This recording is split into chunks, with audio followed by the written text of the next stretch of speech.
Mais uma vez, André, Angélica, obrigado pelo convite, pelo carinho e acolhimento de sempre. Para quem não me conhece, sou Wagner Salles, não sou muito fã de ficar me apresentando, parece que a gente quer, né, colocar os nossos benefícios à frente de qualquer outra coisa, mas só para nivelar o conhecimento, né, compartilhar com vocês. Tenho formação linear em administração, graduação, pós-graduação, mestrado, doutorado. Atuo como professor, pesquisador. Sou servidor do Estado na rede FATEC, no ensino superior da rede FATEC, pesquisador na UF e atuo hoje à frente da coordenação da Comissão de RH do Conselho Regional de Administração do Rio. É um trabalho voluntário, não sou diretor, conselheiro, não ganho nada para estar lá, é um trabalho em que as comissões especiais são compostas por profissionais da área que se dedicam à formação e apoio, né, para os profissionais da própria administração. E estou aí nesse meio louco da gestão de pessoas mais ou menos há 20 anos, além da academia. Então, vim compartilhar um pouquinho com vocês sobre aquilo que eu pude aprender com esse tema que a Angélica e o André me deram. Fui pesquisar como um bom aluno, né, que a gente recebe um tema, a gente vai correr atrás das últimas atualizações. Separei alguns estudos aí, né, alguns artigos e temas entre 2024 e 2025. E eu queria falar com vocês brevemente sobre a relação entre esses três conceitos que, sozinhos, já dariam um dia para cada um para a gente conversar, né? Inovação, cultura e tecnologia, que dirá associados à área de RH, que dirá essa nomenclatura moderna, seja lá o que ela queira dizer para a gente, né, num tempo de aceleração, mas minha proposta é tentar trazer reflexões, provocações para vocês aqui nesses próximos minutos. Esses três temas, esses três conceitos, eu prefiro que a gente nivele a nossa conversa tratando deles como fatores de eficiência. Ah, como assim, né? Termozinho bonitinho, técnico? Eles são meio do caminho. Na nossa prática em RH nas empresas, a gente muitas vezes substitui o meio do caminho como objetivo. A gente troca o como pelo o que. Então, muitas vezes eu busco implementar uma tecnologia porque ela é da moda ou porque todo mundo faz. Se a gente for, por exemplo, pesquisando no LinkedIn como uma base só, né, de informação, quantas e quantas vagas pedem Power BI? E quantas dessas vagas efetivamente dependem do Power BI para serem executadas? E por aí vai, né? Isso é só um pequeno exemplo. Então, a gente muitas vezes faz da tecnologia em si o objetivo e não o meio do caminho. A mesma coisa com a inovação, a mesma coisa com a cultura. Inovação, eu sempre costumo falar que inovação não é isso daqui, como a gente está acostumado a pensar. Sai um aparelho novo, saem ou trazem, né, funcionalidades novas. Nossa, inovação. Não, gente, inovação não é isso daqui. Inovação é o que foi feito para se chegar nisso daqui. Inovação não é o resultado, não é um produto. Inovação é o processo. É a maneira pela qual eu descubro novos caminhos para chegar, às vezes, na mesma solução. E muitas vezes em soluções novas. Mas a solução nova não é a inovação. A inovação é a forma como eu cheguei até ali. E a cultura, não sei quantos estão aqui que participaram aí do desafio do projeto, que assistiram aquela aula magna que a gente teve no início, que eu tratei um pouquinho de cultura. Cultura é o compartilhamento de valores que a gente tem. Aquilo que é importante para mim, os princípios que eu tenho individualmente para mim, se eles são compatíveis com os seus, é muito natural que a gente pense e aja da mesma forma. Então, criamos uma cultura, criamos um modo operandi. Nós criamos uma forma de pensar e de agir muito parecida. Então, resumindo muito, né, assim, extremamente reducionista, a gente pode entender cultura começando dessa forma. E esses três fatores é que vão nos levar efetivamente às nossas ações na prática. Se a gente não começar a entender essa gestão moderna de RH por meio desses três fatores como meios e não como fim, a gente pode discutir o que a gente quiser, mas a nossa prática vai continuar sendo a mesma. Minha proposta de provocação é que a gente efetivamente torne a nossa prática uma transformação que faça valer a pena. Aplicada à gestão de RH, o que esses três fatores querem dizer na prática, né, em síntese, ou de uma forma um pouco mais simplificada ou aplicada? Quando eu falo de inovação, eu estou falando de um ambiente de aprendizado, de aceitação de risco. Vou fazer uma analogia aqui. Quem tem medo de voar? Medo de avião? vou ajudar vocês a beça agora. Sabia que exatamente nesse momento, há dezenas de milhares de aviões ao redor do mundo caindo? Não ajudei? Aqui atrás, no Santos Dumont, há pouco tempo já caiu alguns aviões, está caindo nesse momento e vai cair até o final do dia. Alguém duvida disso? Por que vocês não duvidam disso? Porque, para tranquilizar a gente chama uma queda de pouso. Porque o pouso nada mais é do que uma queda controlada. E a gente chama de queda aquela queda que, olha, perdeu-se o controle e o avião caiu. Mas o pouso nada mais é do que uma queda controlada. O avião está caindo, só que de forma controlada. Só que quando a gente transforma isso em pouso, não, agora está tudo bem. A mesma coisa a área de RH. Quando a gente fala em falha, dá até uma coceira. Não pode se falhar dentro da empresa. Mas quando eu troco por aprendizado, não, agora sim, todo mundo tem que aprender. O aprendizado é uma falha controlada. O que eu posso e o que eu devo evitar, na verdade, é o erro fora de controle. É o erro sem supervisão. Mas o aprendizado, ele é uma falha controlada. E o problema de nós, gestores e muitos empresários, é que a gente empurra o funcionário para aprender lá fora. Não, aqui dentro você não vai errar. Venha com o seu aprendizado e aplique aqui dentro. Porque eu quero o funcionário pronto. A Helena que está lá atrás, que é a nossa, não papa, mas mama, né, da seleção, deve encontrar isso aí por fora, e vocês também estão na área da consultoria. A gente encontra narrativas, né, de seleção em que eu quero a pessoa pronta. Os anúncios de recrutamento, as fases dos processos, os níveis de exigência. E a gente se esquece que o aprendizado ele acontece dentro da empresa porque o aprendizado é um pouso. O aprendizado é uma falha controlada. E se eu não tiver essa consciência, eu posso falar qualquer coisa sobre inovação que eu não sei o que é inovação. Eu estou trocando a inovação por qualquer outra coisa que efetivamente não é inovação. A cultura, deixa eu voltar aqui. A cultura é esse ambiente que reforça a nossa experimentação. Também falei naquele encontro, né, para os participantes inicial, que a cultura ela tem dois caminhos, né, de transformação. Ou eu transformo os meus valores para que esses valores mudem a minha prática, ou eu forço algumas práticas para que, ao encontrar a experimentação, os meus valores mudem. Porque eu experimentei como essa prática pode ser benéfica, como ela realmente é transformadora e positiva, e a partir de então eu mudo os meus valores. Esse tem sido o caminho mais comum para a gente em tempos de aceleração, em tempos de tecnologia, a gente conseguir mudar a gestão do RH para uma gestão um pouco mais moderna. Eu experimento coisas novas e ao passar por essa experimentação, eu transformo o valor dessas pessoas. E a tecnologia, acho que é redundante, né? A gente já falou de tecnologia desde o início da manhã até agora, mas nada mais é do que um suporte. É um meio, não é o fim. É um suporte para que a gente possa, então, promover processos colaborativos. A tecnologia ela não serve para o trabalho individual. Nossa, que frase radical? Mas é para te provocar a pensar. Porque a tecnologia ela vale a pena quando eu consigo concatenar trabalhos, atividades diferentes. Aí, efetivamente, eu estou usando a tecnologia ao meu favor. Para esse RH, que usa esses três fatores, para ele ser integrado, eu preciso integrar essas práticas. Além de outras que a gente tem, claro, mas essas são essenciais.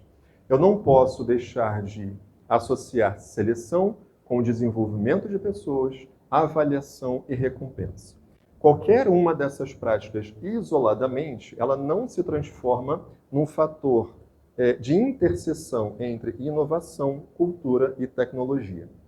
Porque eu só vou conseguir praticar esses três quando as minhas áreas de seleção, desenvolvimento, recompensa e avaliação também estiverem integradas. Porque são essas práticas que mostram para as pessoas no ambiente de trabalho, de gestora ou operacional em nível mais baixo ou menos complexo, que vale a pena a gente trabalhar qualquer tipo de mudança, de transformação ou perseguir qualquer tipo de valor. Eu tenho um certo ranço, quem me conhece um pouco mais perto sabe que eu sou crítico, chato às vezes, mas eu tenho um certo ranço quando a gente fala muito, tem o seu pensamento legítimo, tá? Tem a sua legitimidade o termo equipes de alta performance. Mas eu ficaria muito mais feliz quando a gente, na área de RH, passasse a trabalhar equipes de alta qualidade de vida. Porque enquanto eu estiver falando em performance, eu estou exigindo e colocando a cenoura na frente do coelho, e qualquer outra coisa que eu faça é paliativo só para justificar essa performance. Quando eu foco em qualidade de vida, e qualidade de vida em termos amplos, não estou falando só de uma folga, não estou falando somente de uma ginástica laboral, não estou falando de qualquer outra coisa que seja reducionista, mas qualidade de vida em termos amplos, enquanto eu não estiver focado nisso, eu não estou focado no como, somente no que. E é através do como que essas pessoas conseguem chegar no que. É através da qualidade de vida, interseção entre essa moderna gestão, inovação, cultura e tecnologia, promovendo qualidade de vida, que efetivamente as pessoas vão chegar no resultado que eu preciso. Por exemplo, não discordando do que falou aqui, mas complementando, né, na parte da manhã, o Fábio, sobre a proposta de qualidade de vida, de sala de descompressão, tem o seu lugar, obviamente que tem. Mas a pergunta que eu sempre faço é, mas por que a gente não trabalha a organização do trabalho de forma que não sejam necessários essas outras atividades? Lá na UF a gente entrevistou 10 anos atrás mais ou menos, alguns gestores, eles orgulhosíssimos de uma empresa em que eles participavam, em que a empresa era o setor bancário, se eu não me engano, e eu estou aqui na BED falando, criticando o setor bancário, tá, meu Deus? Mas era o setor bancário, em que as metas eram muito altas e a empresa dava como premiação, né, para quem atingisse um nível maior de metas, um final de semana num resort. E levasse a família e tudo mais. E eles felicíssimos, que a empresa pensa no funcionário, etc. e tal. E a gente perguntando, mas por que isso? Não, é que é para a gente desestressar da caminhada, né, da perseguição na meta. E a gente perguntou, mas a empresa não seria uma mãe se de repente não submetesse vocês a essa pressão toda de forma que vocês conseguissem chegar na meta sem precisar tirar um final de semana no resort? Então a gente precisa fazer o caminho contrário no nosso raciocínio. É pensando no como que a gente chega no que. Andando um pouquinho para frente. Andando um pouquinho para frente, é a palavra mágica. Siri. Não foi? Agora foi. Na prática, né? Isso na teoria é muito bonitinho, mas dentro dos estudos que eu observei, que eu comentei agora há pouco, fui concatenando algumas coisas, vamos trazer exemplos práticos do que seria essa interseção entre inovação, cultura e tecnologia para a área de gestão de RH. O RH lança um desafio criativo interno, forma-se um time multidisciplinar para prototipar uma nova forma de avaliação de desempenho em 4 semanas. Não existe processo piloto, não existe um modelo a ser trabalhado, é totalmente emergente. O que esse time criar é isso que a empresa vai implantar. Aceita-se que o projeto possa falhar. Mesmo se o protótipo não for adotado integralmente, a equipe recebe bônus por aprendizado e experimentação. Esse formato estimula a geração de ideias disruptivas porque sinaliza que o fracasso faz parte do processo de inovação. Se a gente fala em bonificar falhas, tem empresário que vai te jogar pela janela. Lembra do pouso? Eu criei uma analogia para você tentar convencer as pessoas sobre isso a partir de agora. Se o pouso é uma queda controlada e todo mundo chega no chão muito bem, eu posso bonificar falhas desde que elas estejam dentro de um ambiente controlado, desde que elas estejam supervisionadas, desde que elas sejam estimuladas, porque é por meio da falha que eu vou de fato conseguir chegar à melhor ideia e chegar nos melhores resultados. Agora, isso aqui, equipes multidisciplinares, etc., tirar dinheiro do bolso, né, para bonificar, isso é muito bonitinho para grandes empresas. Uma crítica que eu venho fazendo ao longo do tempo é que a nossa administração, nossa gestão de RH também, e gestão de pessoas também, precisa ser contextualizada para uma administração brasileira. A gente importa muitas coisas. Dentro das universidades, meia culpa porque eu sou professor, os nossos livros, estudos de caso, são abarrotados de grandes empresas. Chuta qual é o percentual de pequenos negócios no nosso país. Pensa, dentro de todos os CNPJs que você imagina que o país tenha, qual é o percentual que representa pequenos negócios? Quem chuta? Maioria quanto? De 0 a 100% das empresas. 70%? Quem dá mais, quem dá menos? 82%? 92% dos CNPJs no país são de microempreendedores individuais, microempresas ou pequenos negócios. E a gente discutindo grandes empresas. E a gente falando de mercado de trabalho de grandes empresas. E a gente falando de tecnologia, cultura e inovação para grandes empresas, com poder aquisitivo para isso. Enquanto a casa de construção, material de construção na esquina, que precisa de uma área de RH, está pedindo socorro. E não é raro eu pegar alunos ou dar consultorias de profissionais que não sabem sequer começar a trabalhar com pequenos negócios. Então, ideias como essa, elas podem ser aplicadas a pequenos negócios, como, por exemplo, uma pequena padaria artesanal decide testar um pão de fermentação natural com sabores inusitados, açaí e cúrcuma. Não gostaria de nenhum dos dois, mas vamos lá. Antes de lançar oficialmente, oferece apenas 10 unidades diárias a preço promocional. Mesmo que as vendas iniciais sejam baixas, os padeiros recebem um vale experiência, um investimento para poder testar essas novas receitas. Isso sinaliza a equipe que experimentar receitas pouco convencionais é valorizado, mesmo que algumas não deem retorno imediato. O foco é aprender com o erro. Então, eu posso fazer essa gestão de RH incentivando o funcionário, criando autonomia. Eu estou fazendo um estudo um pouco mais profundo. Se tudo correr bem, em algum momento eu publico isso sobre autonomia. Nós, no campo da gestão de RH e gestão de pessoas, principalmente, a gente não sabe lidar com o termo autonomia. A gente não sabe o que isso significa de fato. Estou fazendo um levantamento que se há publicado para que a gente possa pensar nisso para frente, mas dar autonomia também vai ao encontro dessa interseção entre inovação, cultura e tecnologia. Outro rapidinho para a gente poder terminar. Uma academia usa o painel de indicadores no Power BI, um Power BI para monitorar testes de novas aulas. Os instrutores registram via app comentários de avaliação de alunos e indicadores de adesão. Nas reuniões mensais, esses instrutores avaliam, analisam juntos o que não funcionou e definem interações, reforçando a abertura para falhas formais, como etapas de melhoria contínua. Então, eu desenvolvo o negócio a partir de um ambiente controlado para falhas, a inovação. A cultura, o compartilhamento de valores em que essas falhas são aceitáveis, é um pilar fundamental para que isso possa acontecer. E a tecnologia é o meio que eu uso para isso. Para a gente ganhar tempo aqui, eu já falei demais até nos outros slides, vou passar esse outro slide aqui, que é só mais um exemplo. Quem quiser depois eu mando.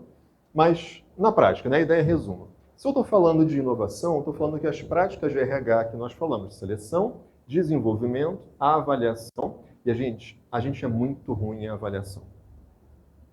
A gente é muito ruim em avaliação. A gente é ótimo em proposição. A gente é ótimo de fazer campanhas de conscientização, criar planejamento, quando a gente planeja, mas a avaliação a gente precisa melhorar muito. A gente não sabe medir, muito menos o que a gente faz com o resultado. Precisamos investir mais nisso. Essas áreas estimulam a geração, promoção, implementação de novas ideias.